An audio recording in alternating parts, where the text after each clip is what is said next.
Hello, and welcome to our special spring budget edition of our Duncan Toplis On Air podcast.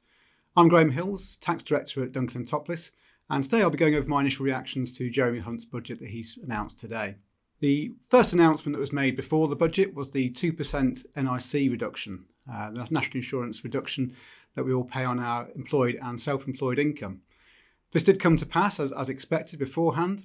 This does apply only to the employed individuals and self-employed, so it does not apply to those in business paying employers NIC. This is very much therefore a relief on individuals and workers rather than relief for businesses themselves.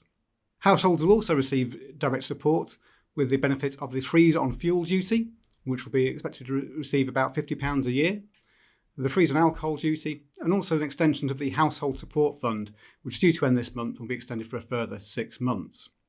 For businesses, a number of changes were put in place to help stimulate growth. One of these was the change to the VAT threshold, increasing from £85,000 to £90,000.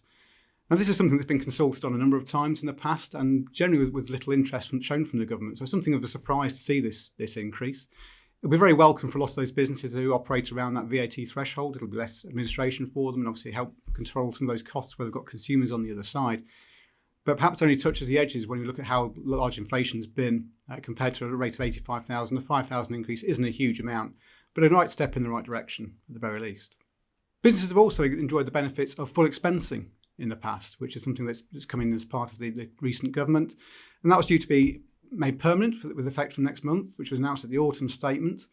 And that's been extended further. This makes a previous capital allowance system, which some people found a bit complex and took an awful long time for those reliefs to come through, a much more simple and a much more rapid rate of relief for those businesses who use that capital expense. This will also now apply to leased assets as well as those acquired outright. So again, a further simplification and a further enhancement of that ongoing expenditure for those businesses. Blurring the lines between business and the investors, the furnished holiday let regime has also been announced. This statement is going to change quite significantly. So this has been enjoyed by a number of individuals who have a furnished holiday letting business, as the name would imply, which has a sort of half business, half investor status where it enjoys certain tax benefits, such as income tax loss relief, where you can sideways relieve some of your losses if you make a loss in that year, and also certain benefits for capital gains tax purposes as well, lower rates for those, and the benefits of business asset disposal relief as well, potentially. It's not been a complete business treatment for those assets. They're still treated as property income. They're still going on your property pages of your tax return. And there's also been a big debate about whether you'll get inheritance tax relief for lots of those expenditure as well. There's been cases in the past, most of them proving that you won't get inheritance tax relief on that, but some people are still trying to push that envelope and seeing if they can get the additional inheritance tax relief on that furnished holiday letting business.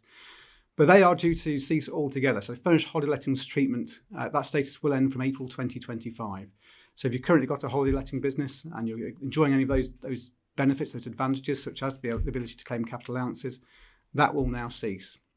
You've got a year to think about that, so it's a good time to get some advice and have a bit of a think about whether that's still the right structure for you or whether now might be the right time to get out of that business and look at some other form of investment.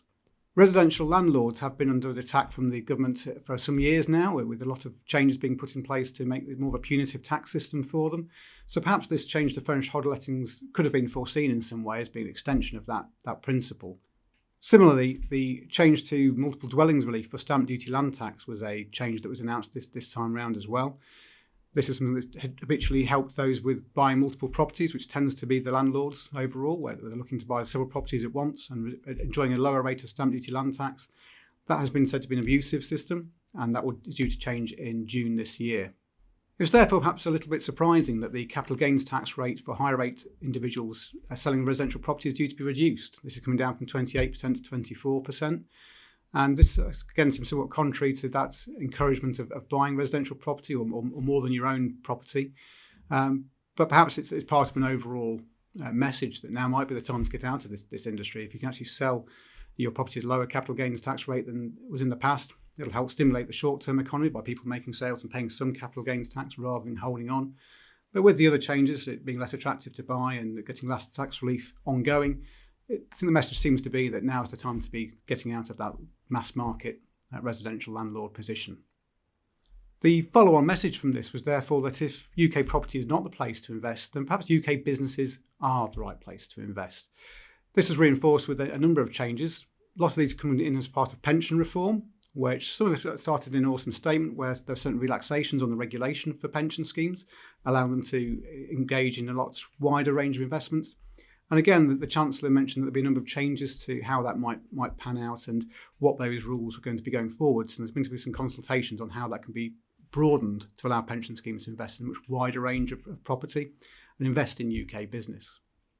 Another part of this was the British ISA that was announced, again, to encourage investment in UK businesses. ISAs are a fantastic tax planning tool. All of your investments within that ISA are income tax free and capital gains tax free, and you can put £20,000 a year per individual into your ISA. So over years, you can really build up a nice tax efficient pot in your ISA. So the British ISA is a variation on this. It's an extension, in fact, where that's be an extra £5,000 per year allowance, which can be put into solely British investments. This obviously can create some difficulties for investment houses who like to diversify across UK and non-UK equities, but it will result in a much wider range of opportunities, and being able to put an extra 25% into your ISA each year will be a huge tax planning advantage for you.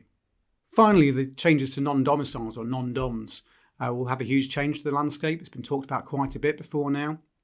But again, it's a very complex area of tax planning, working out where you sit, whether you should look at the residency basis, remittance basis. And domicile itself has been a very subjective test in itself, whereas residency rather than domicile is a very objective test. It's very much a days counting exercise, which you can tell whether you're resident or not resident. So this change will bring a lot of clarity to this area, albeit there's still some areas to understand. How will this affect IHT, which is very much based on domicile rather than residency? Again, this is just something that's going to come in the future. So now, again, is the time to plan ahead, think about things over the next 12 months and speak to your advisors about how you can make these changes to your current situation and what you need to be doing between now and then. There'll no doubt be a lot more to these announcements once we've delved into the statements made today by the Chancellor. But if you do need any more information, first of all, please do come and join us at the 2024 Economic Update, the event we're holding next Tuesday, the 12th of March. And of course, if you have any questions in the meantime, please do not hesitate to contact us direct. Thank you very much.